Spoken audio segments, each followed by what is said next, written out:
Income inequality का इस देश में जो आलम है, हम टाइम बॉम्ब पे बैठे हुए हैं। टाइम बॉम्ब है ये। 14 का चुनाव, 19 का चुनाव, 24 का चुनाव, जवाहरलाल नेहरू नहीं आ रहे हैं। आज से 25 वर्ष बाद मैं इस सदन में नहीं होऊंगा, हम में से बहुत लोग नहीं होंगे, जब 100 साल पे चर्चा हो रही होगी। मशीन नहीं है सर, नहीं तो मैं अपने सारे साथियों को 47-46 ले जाता। खून की नदियां बह रही थी दोनों तरफ, खून की नदियां। मंदिर में गाय काट के फेंकी जा रही थी, मस्जिद में सुअर फेंके जा रहे थे। अभी चालू तो करिए हुजूर।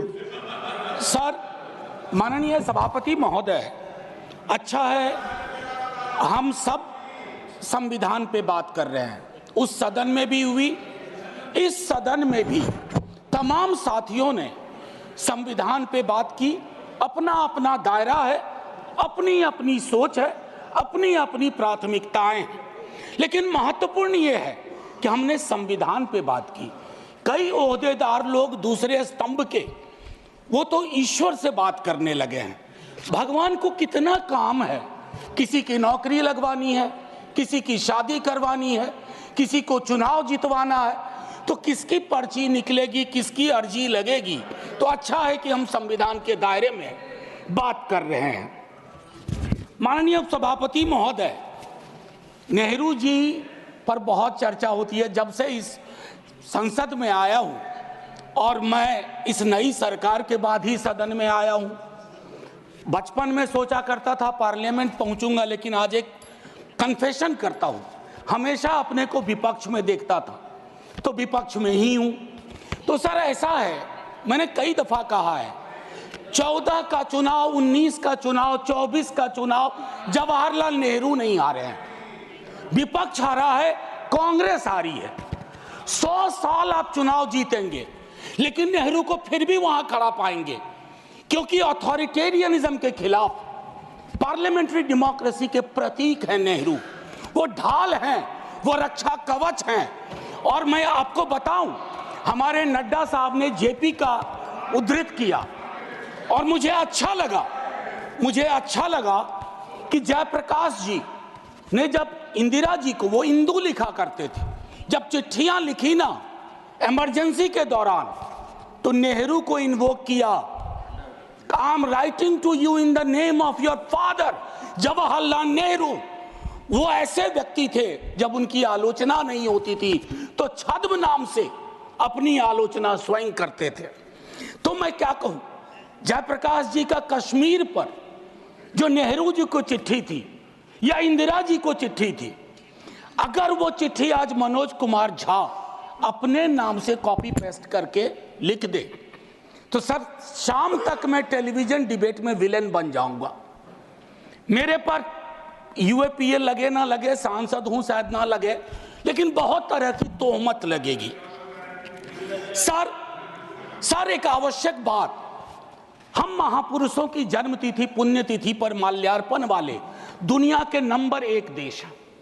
इतनी पुष्प वर्षा करते हैं जन्मतिथि और पुण्यतिथि पे, लेकिन सर वो तिथियां इस बात की भी होती है कि हम अपनी चुनौतियों को स्वीकार करें। अगर हम संविधान दिवस मना रहे हैं, क्या फ्रीडम के बारे में नहीं बात होनी चाहिए? दोनों तरफ ऐसी बातें हो रही हैं, मेरी कमीज सफेद, तुम्हारी कमीज गदली। अरे साहब, संविधान की कमीज देख लो, वो गदला ना हो, उस पे दाग ना पड़े, ये हमारा दायित्व होना चाहिए। आज से 25 वर्ष बाद मैं इस सदन में नहीं होऊंगा, हम में से बहुत लोग नहीं होंगे, जब 100 साल पे चर्चा हो रही होगी, बहुत चर्चा होगी, लोग विश्लेषण करेंगे। जैसे आज हम करते हैं कि नेहरू को यह करना चाहिए था, नेहरू ने वो नहीं किया। 100 साल बाद कोई आपके बारे में टिप्पणी करे, मैं जीवित नहीं रहूं, संभवतः मैं सदन में नहीं रहूंगा, लेकिन वो भी अच्छा नहीं लगेगा सर, अशोभनीय लगेगा। टाइम मशीन नहीं है सर, नहीं तो मैं अपने सारे साथियों को 47-46 ले जाता। खून की नदियां बह रही थी दोनों तरफ, खून की नदियां। मंदिर में गाय काट के फेंकी जा रही थी, मस्जिद में सुअर फेंके जा रहे थे। उस दौर में एक ऐसे देश के निर्माण का संकल्प, गलतियां हुई होंगी। आप विलेन क्यों बनाते हो भाई? विलेन मत बनाओ। आपसे भी गलतियां होती हैं, हमसे हुई हैं। मैं सिर्फ इतना कहता हूं माननीय उपसभापति महोदय कि जब हम तबसरा करते हैं इस तरह के नेताओं पे, तो हम भूल जाते हैं 47 में इस देश की क्या हालत है। सर, आपने घर बनाया हो, मैंने नहीं बनाया अभी तक, मेरे पिता ने बनाया। सर, ग्राउंड फ्लोर बनाने में सबसे ज्यादा मेहनत लगती है, नींव है वो। नेहरू और अंबेडकर, पटेल, आजाद ने नींव डाली। आप सेकंड थर्ड फ्लोर बना रहे हैं, उन्होंने फर्स्ट फ्लोर बनाया, आप 5 फ्लोर और बनाइए, लेकिन नींव के बगैर फ्लोर किसी काम का नहीं है, ये याद रहना चाहिए। सर, माननीय उपसभापति महोदय, हमारे प्रधानमंत्री जी, भाजपा के कई साथी, और चूंकि ये संविधान की डायरेक्टिव प्रिंसिपल्स में है कि यूनिफॉर्म सिविल कोड, सर मैंने विस्तार से अध्ययन किया है, नड्डा साहब ने भी अध्ययन किया होगा, तमाम साथियों ने। सर, कई तरह के उस पे विचार थे, लेकिन डोमिनेंट विचार था कि इसको रखो, किसी दिन वक्त आएगा इस पर बात होगी। सर, 44 आर्टिकल जो कि ड्राफ्ट में 35 था, उससे पूर्व आर्टिकल 39 क्लॉज सी है sir, about concentration of wealth. Income inequality का इस देश में जो आलम है, हम टाइम बॉम्ब पे बैठे हुए हैं, टाइम बॉम्ब है ये, और ये सबको इंपैक्ट कर रहा है, ना सिर्फ गरीब मजलूम वर्गों को, मध्यम वर्ग को। अभी हालिया रिपोर्ट आई कि प्रॉफिट मेकिंग कंपनीज, लेकिन उनकी प्रॉफिट का एम्प्लॉय के सैलरी में कोई रिफ्लेक्शन नहीं है सर। रिलेटिव डिप्रिवेशन का जन्म हो रहा है। 44 तक पहुंचिए यूनिफॉर्म सिविल कोड तक, लेकिन रास्ते में एक मील का पत्थर है आर्टिकल 39C। वहां रुकिए, ठहरिए, सोचिए कि इसको, क्योंकि अंबेडकर साहब को आप कोट कर रहे थे सोशलिज्म के बारे में कि वो कहते थे कि वो तो रचा बसा है, सेक्युलरिज्म रचा बसा, मानता हूं, लेकिन उन्होंने नेशनलाइजेशन ऑफ लैंड और इंडस्ट्री की भी बात की थी। मैं उसकी पैरोकारी आज के दौर में नहीं कर रहा हूं, लेकिन ये जरूर कहूंगा कि प्राइवेट प्लेयर्स ऐसे ना हो जाएं कि एक को चादर से ढकने के चक्कर में पूरा देश नग्न सच्चाई से रूबरू होता रहे। ये नहीं होना चाहिए। अब सर, मैं एक बात कहता हूं, आज जब मैं यहां बोल रहा हूं, इस देश के किसी न किसी कोने में सीवर से एक आध डेथ हो चुकी होगी, सीवर में उतर करके। खुदाई चल रही है इस देश में, कई जगह खोदे जा रहे हैं। एक खुदाई हम सब सांसद मिलके करें, वो जो सेप्टिक टैंक और सीवर में उतर करके जहरीली गैस से मरने वाले लोग, ये कौन है? ये हम एक हैं तो सेफ हैं में नहीं आते, ये हमारे हिस्सा नहीं है, इसी समाज का हिस्सा है। हाँ, ये अव्वल बात है कि हमारी जातिगत सीधी नुमा पदानुक्रम में वो नीचे आते हैं, तो उन पर गौर थोड़ा हम कम करते हैं, ये नहीं होना चाहिए। और मैं समझता हूं कि फ्रीडम की जब बात हो तो हम मूल्यांकन करें। फ्रीडम में हाइफन नहीं होता है, फ्री के बाद डॉम नहीं, जैसे जॉर्ज ऑरवेल की किताब में था, all animals are equal but some animals are more equal than others. इस देश में नाम और सरनेम से भी चीजें तय होती हैं सर। खालिद नाम है, जेल में रहोगे, सुनवाई नहीं होगी। हैदर नाम है, मीरान हैदर, नहीं सुनवाई होगी। इमाम नाम है, सरजिल इमाम, नहीं होगा। गुलफिशा होगी, नहीं होगा। तो ये सारी चीज, एक मिनट आप, मैं मेरा टाइम पॉज कर दीजिए, मेरा टाइम पॉज कर दीजिए, मेरा टाइम पॉज कर दीजिए। मैम चेयरपर्सन, मेरा टाइम पॉज कर दीजिए।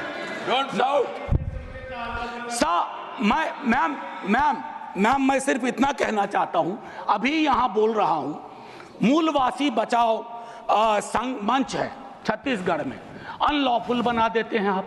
अरे कोई तो तौर तरीका हो। किसान विरोध करे, देशद्रोही है। विद्यार्थी विरोध करें, नौकरी के लिए नौकरी मांग रहे हैं आपसे, और कुछ तो नौकरी भी नहीं मांग रहे हैं, परीक्षा समय पर कराने की मांग कर रहे हैं। आप कह रहे हो अराजक हैं, नक्सल हैं। ये जो शब्दावली लेकर के, विशेषण लेकर के आप घूमते हैं, इससे थोड़ा बाज आइए। मैं कह रहा हूं ये टेम्पटेशन होता है जब बहुत बड़ी सत्ता होती है 15वें वर्ष में 11वें वर्ष में प्रवेश करते हैं, लेकिन उस टेम्पटेशन को रोकना मैच्योरिटी है, परिपक्वता, परिपक्व लीडरशिप की बात होती है। वैकल्पिक विकास की कोई मांग आपसे करेगा तो आप कहोगे नक्सली है। अब मैम चेयरपर्सन, एक और चीज कहना चाहता हूं, मैं पीड़ा साझा करता हूं बांग्लादेश में जो हो रहा है, साझा करता हूं पीड़ा। 71 के बारे में पढ़ा था, अभी देख रहा हूं। लेकिन मैम मैं महात्मा गांधी पर जाना चाहता हूं। नोआखली में जब देश आजादी का जश्न मना रहा था, महात्मा गांधी नोआखली में दर दर भटक रहे थे, restoration of peace and normality, वो दौर था। उन्होंने एक बात कही थी, आज का दक्षिण एशिया है जिससे पाकिस्तान और बांग्लादेश निकला है, हमें इस बात का स्मरण करना होगा कि हमारी भूमिका सबसे बड़ी है। हम बड़े भाई वाली शब्दावली का इस्तेमाल नहीं करेंगे। We are the largest and the oldest democracy. बाकी में डेमोक्रेसी कैजुअलिटी हुई है पाकिस्तान और बांग्लादेश में, संविधान तक नहीं आया। लेकिन हम अपनी अकलियत के साथ कैसा व्यवहार करते हैं, तो हम कह पाते बांग्लादेश को learn from us, to Pakistan learn from us, this is how we treat. लेकिन हमारा रिपोर्ट कार्ड अगर उसमें कमियां रहती है, मैं Sit down. Sit down. Sit down. Ma'am chairperson, my time should be paused. Sit down. My time should be paused. My time should be paused. My time should be paused. Honorable members. Ma'am एक चीज मैं एक चीज कहना चाहता हूं। अंबेडकर साहब को कोट किया गया, अंबेडकर साहब को कोट किया गया, और एक मिनट किसी की भावना आहत हुई है तो मैं वापस लेता हूं। It is primarily a mode of, सुनिए, it is primarily a mode of associated living. Democracy is not simply a form of living, form of government. Associated living, कितना इसको अपने जीवन में उतार पाए? ऑफ कॉन्जॉइंट कम्युनिकेटेड एक्सपीरियंस, कितना उतार पाए? जातिगत जनगणना की जब बात होती है तो बट जाते हैं हम। क्यों बट जाते हैं भाई? वर्गीकरण की बात होती है, बिना जनगणना के वर्गीकरण कैसा? एनएफएस के माध्यम से एक नई रवायत का जन्म हो गया है। एक ओबीसी की लिस्ट में क्रीमी लेयर के इंटरप्रिटेशन के लिए आप राज्यों की समकक्षता इक्विवेलेंस को एक ऑर्डर के माध्यम से छुपा देते हैं।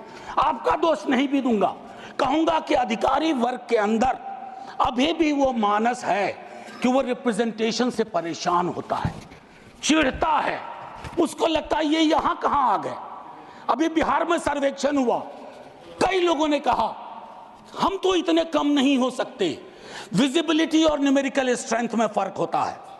विजिबल आप इसलिए अपने को समझते हैं ज्यादा कि आप न्यायालय में हैं, आप विद्यालय में हैं, आप सड़क पे हैं, आप चौक पे हैं, आप चौराहे में हैं, तो आपको लगता हम तो बहुत, हमें कम क्यों दिखाया गया?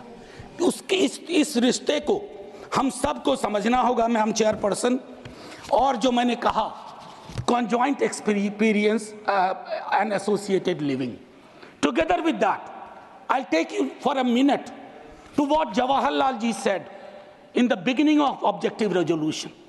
उन्होंने कहा, और मैं हिंदी में तर्जुमा करता हूं, कि आज जब मैं यहां खड़ा हूं तो 5000 साल का अतीत मेरे सामने खड़ा है। मैं अभिभूत भी हूं, लेकिन मेरी चिंताएं भी हैं। इन चिंताओं और अभिभूत होने के बीच किस तरह के राष्ट्र का हम निर्माण करेंगे इस संविधान सभा के माध्यम से, मैं इस चुनौती को स्वीकार करता हूं अपने साथियों के साथ। और then he mentioned oath of tennis court. मैंने इस सदन में एक दिन कहा था कि 1789 के रेवोल्यूशन के बाद जहां से लिबर्टी, इक्वालिटी, फ्रैटर्निटी आया, जवाहरलाल जी ने कहा तब के बादशाह ने वहां कमरे बंद करवा दिए कि कॉन्स्टिट्यूएंट असेंबली नहीं बैठ सकती है। एक कमरे से दूसरा कमरा, दूसरे कमरे से बरामदा, और आखिर में टेनिस कोर्ट में पूरी की पूरी असेंबली बैठी और ओथ लिया। उसको कहते हैं ओथ ऑफ टेनिस कोर्ट। उन्होंने क्यों यह उदाहरण दिया कि हमारी डेमोक्रेसी में भी कभी इस तरह के चैलेंज आ जाए तो संसद इमारत की मोहताज नहीं होगी, संसदीय लोकतंत्र इमारत की मोहताज नहीं होगी, वो इबारत देखेगी, और इमारत में फर्क है। मैम आज मैंने कहा था हट करूंगा, 1.5 से 2 मिनट और चाहिए। अब मैंने कहा कि 1 नेशन 1 इलेक्शन की बात हो रही है, उस पर विस्तार से बोलूंगा जिस दिन अगर आया, अगर सिलेक्ट कमेटी को गया तो अलग बात है। लेकिन मैम इस देश में 1 नेशन 1 इलेक्शन था। नड्डा साहब ने कहा, मैं मानता हूं, कई दफा क्या होता है जब आप कोट करते हैं, हमारी यूनिवर्सिटी में कहते हैं कि सेमी कोलोन के बाद किसी को कोट मत करो, उसको हम लोग कहते हैं पुअर साइटेशन, कि किसी को कोट किया। जैसे आपको उदाहरण के लिए मैम 30 सेकंड में, कि मार्क्स ने कहा religion is the opium for masses, ऐसा कभी नहीं कहा मार्क्स ने, वो सेमी कोलन के बाद का एक सेंटेंस था। उन्होंने ये कहा is the Sai of the oppressed, लेकिन सेमी कोलन के बाद का उठा करके कहा रहे रिलीजन के तो खिलाफ थे कार्ल मार्क्स। तो उसी तरह से साइटेशन के साथ दिक्कत है। मैं सिर्फ इतना कहना चाहता हूं, 1 नेशन की वो साइकिल टूटी थी, 1 नेशन 1 इलेक्शन की साइकिल 60s मिड 60s में टूटी। आज क्या गारंटी है, हम कैसे अगले चुनाव तक ले जाएंगे? Will it be a proxy governance? Then it won't it undermine the idea of will of the people? मैं समझता हूं कि इस पर विशद चर्चा हो और तभी जा करके एक Kindly conclude. बस अभी तो 33 सेकंड लिया है, 1 मिनट और दे दीजिए। मैम चेयरपर्सन, तारतम्य तो थोड़ा टूट जाता है, फिर भी अपनी एक बात कह के खत्म करूंगा। बाबा साहब भीमराव अंबेडकर के बचपने का एक छोटा किस्सा। क्लासरूम में बैठे हुए थे सबसे पीछे, शिक्षक ने कहा, चूंकि मैथमेटिक्स में बहुत अच्छे थे, आओ इसको हल करो। ज्यों ही वो बोर्ड की तरफ बढ़े, जितने कास्ट हिंदू अपर कास्ट के लोग थे वो दौड़ के बोर्ड के पास गए, क्योंकि बोर्ड के पीछे उनका टिफिन बॉक्स था। उनको लगा ये पोल्यूट हो जाएगा।